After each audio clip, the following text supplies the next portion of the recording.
मेरे प्रिय दर्शकों नमस्कार। प्रिय दर्शकों, ऋषि ज्योतिष में मैं आपका दिल से स्वागत करता हूं और आपको धन्यवाद भी देता हूं कि आप मेरे वीडियो उत्सुकता से देख रहे हैं। भाई, आग्रह भी आप ही से करूंगा दर्शकों कि अगर आपको अच्छा लगता है तो लाइक कर दें। मेरा मनोबल ऊंचा हो जाता है और मुझे ये लग जाता है कि भाई पता है हाँ मेरे दर्शकों को वीडियो अच्छा लगा। और दो शब्द कॉमेंट्स में लिख दोगे तो और सोने पर सुहागा हो जाता है।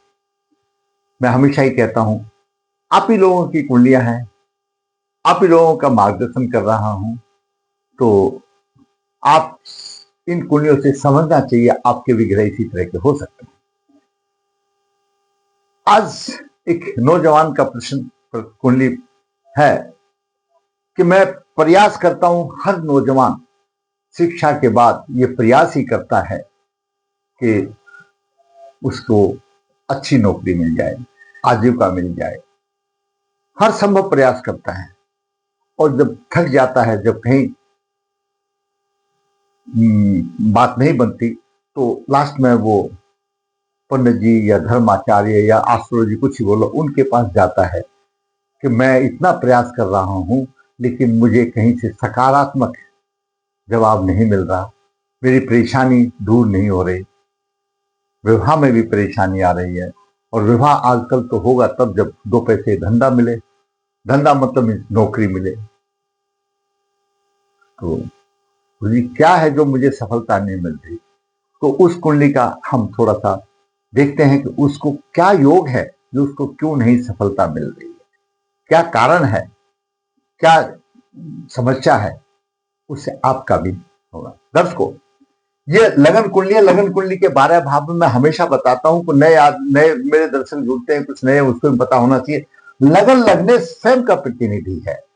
द्वितीय भाव धन कुटुंब का भाव है, तीसरा पराक्रम का, चतुर्थ भाव घरेलू सुख माता का, पंचम भाव शिक्षा संतान आदि का भाव है और छठा भाव रोग शत्रु ऋण का और संघर्ष का भी भाव है। सप्तम भाव जीवन साथी का भाव है, पार्टनर का भाव है, व्यापार का भी भाव है। अष्टम भाव आयु का भाव है, दीर्घकालीन कष्टों का भाव है और दीर्घकालीन योगों का भी भाव है। नव भाव जिसको हम बोलते हैं भाग्य भाव, हम हमेशा बोलते हैं अगर कर्म किया तो भाग्य ने साथ दिया तो अच्छा उठेगा। दसम भाव हमारा कर्म का भाव है, प्रतिष्ठा दिलाने वाला है। यही ये जो भाव है, लगन से हो चंद लगन से दसम भाव बलवान हो तो मिलती है। और फिर एकादश भाव आमदनी का भाव है। हम काम करेंगे तो हमको आमदनी मिलेगी और वो आमदनी यहां आकर के जमा हो जाएगी, धन भाव हो जाएगा, प्रतिष्ठा मिलेगी हमको समाज में। ऐसा नहीं बनाया है इसको, काम त्रिकोण का तीसरा पद अगर अच्छा हो, आमदनी हो तो समाज से जुड़ता है। और साथ समाज तो आर्थिक युग है, जब तक आपकी आर्थिक स्थिति अच्छी नहीं है तो कैसे जुड़ोगे, कोई पूछेगा भी नहीं। द्वादश भाव किसी प्रकार का धन का, खर्चे का, सहवास सुख का, विदेश का, इन सारी चीजों का भाव है। अब बात करते हैं लग्न द्वितीय भाव में हो, कोई लगन की भी कुंडली हो आपकी कि यहां पर कुछ हो द्वितीय भाव में हो, तो द्वितीय भाव थोड़ा सा बंधन का भाव है, कुटुंब का भाव है। उसको कुटुंब में बंद करके चलना होगा। उसको कुटुंब का अच्छा सुख मिलता है, धन का अच्छा सुख मिलता है, चल अचल संपत्ति का यही भाव है, अच्छा सुख मिलता है। द्वितीय भाव कोई भी लगने से उसको कुटुंब का अच्छा सुख मिलता है, धन का भी अच्छा सुख मिलता है। ये शास्त्रों का वचन है। शुक्र पाप करती योग में हो, भाई लगन कुंडली किसी की भी हो, कोई भी लगन की कुंडली हो, शुक्र पाप करती योग में कन्या हो या पुरुष हो, दोनों के लिए परेशानी है। और पुरुष के लिए तो अधिक परेशानी है क्योंकि शुक्र भोग विलास का कारक ग्रह है, दाम्पत्य सुख देने वाला है और पुरुष के लिए विवाह कराने वाला ही शुक्र ही है। तो पाप करती योग में हो तो ये प्रभाव मिलेगा। हंस महापुरुष योग का प्रभाव क्यों नहीं मिल रहा? कुंडली में केंद्र में अगर गुरु अपनी उच्च राशि में हो, खुद की राशि में हो, तो हंस महापुरुष योग बताया गया है। ये विशिष्ट योग है, मैं हमेशा बीच बीच में बताता हूं, ये पंच महापुरुष योग विशिष्ट योग है। गुरु से हंस महापुरुष योग बनता है, मंगल से रुचक योग बनता है, बुध से भद्र पुरुष महापुरुष योग बनता है, शुक्र से मालो योग बनता है, शनि से शशक योग बनता है। इनका सारांश ये है, विशिष्ट योग है, जातक को विशिष्टता प्रदान करते हैं, धन सम्मान सब मिल जाता है। लेकिन कुंडली में हंस महापुरुष योग है, लेकिन प्रभाव क्यों नहीं मिल रहा है वो भी हम बात करेंगे, वो भी आपका मार्गदर्शन करेंगे। एकादश भाव पर शनि राहु का प्रभाव। भाई एकादश भाव जैसा हमने बताया इच्छा पूर्ति का भाव, आमदनी का भाव है। अगर शनि और राहु का अशुभ प्रभाव है तो फिर कैसे मिलेगा, आमदनी ही नहीं होगी, ये समस्या आ गई। बात करेंगे कुंडली में। भाग्य भाव का स्वामी अगर आपका अशुभ स्थान पर हो, नीच राशि में हो, पीड़ित हो, पाप ग्रह से दबाया हो, तो भाग्य का सुख नहीं मिलता। ये भी कुंडली में है, तो बेचारा करेगा क्या? तो अब विचार करते हैं इन्हीं सब योगों को। आपके भी हो सकते हैं, इनके भी हो सकते हैं। जिस तरह से आपके आप अपनी कुंडली में देखिए, आपको भी सफलता क्यों नहीं मिल रही है, इन पॉइंटों को आप जरूर देख लें। नौकरी के लिए प्रयास में सफलता क्यों नहीं मिल रही, क्या कारण? मैं बहुत परेशान हूं। परेशान तो हो गई, अंडरस्टूड है। जातक का जन्म 13 जुलाई 1998 कृष्ण पक्षात सतविजा चरण 1 सोमवार को सुबह 4 बजे हुआ। जन्म के समय पर मिथुन लगन हुआ। मिथुन लगन के 5:26 मंगल 10:35 पर है, सूर्य 26:31 पर है। द्वितीय भाव में कर्क राशि में बुध है, लग्नेश बुध है, 42 डिग्री लेकर के बराबर है। 22 डिग्री और 5 डिग्रियों में 17 डिग्री का फर्क है, थोड़ा देगा। उदय अंश कम है, ग्रह के अंश ज्यादा है, यहां पर प्रभाव में कमी परेशानी आ जाती है। मंगल के उदय अंश के अच्छे हैं, सूर्य भी कम है, चलो कोई बात नहीं, कुछ तो देगा। तृतीय भाव में राहु सूर्य की राशि में है, 9:40 लेकर के बलवान स्थिति में है। नवम भाव में केतु 9:40 और चंद्रमा 7:58 लेकर के अंशों में बलवान है। कृष्ण पक्ष का चतुर्थी का बलवान ही माना जाता है। सप्तम अष्टम तक प्रभावहीन हो जाता है। दसम भाव में गुरु 4 डिग्री 10 मिनट लेकर के अपनी मीन राशि में है, हंस महापुरुष योग बना रहा है। ये मैंने पहले भी बताया, और हमारे विद्वान ये भी बोलते हैं, प्रासद जी ये भी बोलते हैं, भाई बना रहा अलग बात देखो, लेकिन वो एक्टिवेट भी हो रहा है, बना तो रहा है, एक्टिवेट हो रहा है या नहीं हो रहा है वो अंत में देखेंगे, विचार करेंगे। एकादश भाव में मेष राशि में शनि नीच राशि का 8 डिग्री 49 मिनट लेकर अंशों के बराबर में बलवान है। द्वादश भाव में शुक्र 28 डिग्री 7 मिनट लेकर के है, अंशों के हिसाब से कमजोर है, कोई बात नहीं। शुक्र खर्चा ज्यादा करता है, शौकीन ज्यादा होता है, कपड़े होते पहनने का शौक, लेकिन पाप करती योग में है। इधर भी पाप ग्रह, इधर भी पाप ग्रह, तो प्रभावहीन हो जाता है। ये बात रही। अभी नवास कुंडली में हम देखते हैं तो मंगल उच्च राशि में आ गया, शुक्र नीच राशि में आ गया। यहां पर राहु का प्रभाव शनि पर है, शापित योग बन रहा है, और नवास कुंडली में अष्टम भाव में शनि राहु की युति हो गई, ये भी खराबदायक हो गई। विश्व नवास में कोई ग्रह नहीं है, पुष्कर नवास में सूर्य है। सूर्य तीर्थ भाव का स्वामी है, अपने भाव को बिल्टअप करेगा, अपने भाव को बलवान रखेगा, पराक्रम की साहस की कोई कमी नहीं। लेकिन चंद्रमा के साथ केतु हो जाने से मन दबा हुआ है। असली साहस तो दोनों चीज होना चाहिए, मन भी होना चाहिए, शरीर से भी। अब करे तो करे क्या, उधर साहस करता है और उधर मन जो है ना क्षुब्ध हो जाता है, मानसिक बल कमजोर हो जाता है। गुरु की महादशा चल रही है 4/10/2014 से और 23 तक चलेगी। उत्तर भाद्रपद नक्षत्र में, उत्तर भाद्रपद नक्षत्र शनि का नक्षत्र है। यह कुंडली की सारी डिटेल हो गई।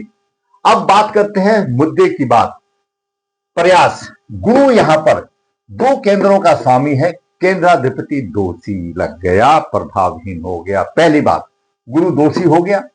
दूसरा, गुरु राशियां, कौन सी राशियां? जहां पर 3 लिखा हो, 6 लिखा हो, 9 लिखा हो, 12 लिखा हो, ये द्विस्वभाव राशियां बोली जाती हैं। इनमें बाद केस सप्तम भाव का स्वामी बाद केस बनता है। बाद केस का मतलब हर एक काम में बाधा डालने वाला बनता है, मैंने पहले भी बताया। लेकिन सिर्फ इतने से ही नहीं बनेगा भाई। 3 ग्रुप है हमारे राशियों के, चर राशि, स्थिर राशि और द्विस्वभाव राशि। चर राशि में कौन सी आती है? मेष राशि, कर्क राशि, तुला राशि, मकर राशि। और स्थिर राशि में आती है वृषभ राशि, सिंह राशि, वृश्चिक राशि और मकर राशि। और द्विस्वभाव में आती है तीसरी राशि, छठी राशि कन्या और धनु राशि और मीन राशि। तो चर राशि में बाद केस कौन बनता है, मैं फिर आपको बता दूं, बहुत डाउन रहता है एकादश भाव का स्वामी। अगर एकादश भाव का स्वामी अगर नहीं है, वहां खाली है, तो एकादश भाव का स्वामी और शुक्र जैसा है भाव का कारक है, तो वही बाद केस बने। लेकिन कब बनता है एकादश भाव का स्वामी बाद केस, कब बनेगा चर लगन में, जब वो या तो अष्टमेश के साथ में हो या अष्टमेश के नक्षत्र में हो तो बाद केस बनेगा, नहीं तो नहीं बनेगा, या अष्टम भाव में हो नहीं बनेगा। और उसके बाद स्थिर राशि, यहां पर आपकी स्थिर राशि आई, कौन सी स्थिर राशि आएगी, 2 राशि लिखा हो, 5 लिखा हो, 8 लिखा हो, और मकर क्या नाम है, ये कुंभ राशि लिखी हो, 2, 5, 8 कुंभ, ये कुंभ राशि लिखी हो, तो इनमें से ये स्थिर राशियां होती हैं, उनका बाद केस बनता है नवम भाव का स्वामी। और जब देखिए नवम तो भाग्य भाव का स्वामी होगा, आप बोलेंगे एक तरफ तो भाग्य भाव का स्वामी जहां दृष्टि डालेगा वहां शुभ होगा, नहीं, ऐसा नहीं है। स्थिर राशियां कौन सी हैं, वृश्चिक राशि है, वृश्चिक राशि के बाद सिंह राशि है, वृश्चिक राशि है और कुंभ राशि है। इनमें नवम भाव का स्वामी बाद केस बनता है। वो नवम भाव का स्वामी नवमेश जो है, या तो अष्टमेश अष्टम भाव में हो, या अष्टमेश के नक्षत्र में हो, या अष्टमेश के साथ में हो, तो बाद केस बनेगा, नहीं तो शुभ ही रहेगा, जहां देखेगा वहां वारे किनारे करेगा, कोई दिक्कत। अब 20 भाव राशि में यहां पर 3 लिखा हो, 6 लिखा हो, 9 लिखा हो, 12 लिखा हो, तो इसमें सप्तम भाव का स्वामी बाद केस बनेगा। लेकिन कब बनेगा, वो या तो अष्टम भाव में हो, या अष्टमेश के साथ में हो, या अष्टमेश के नक्षत्र में हो।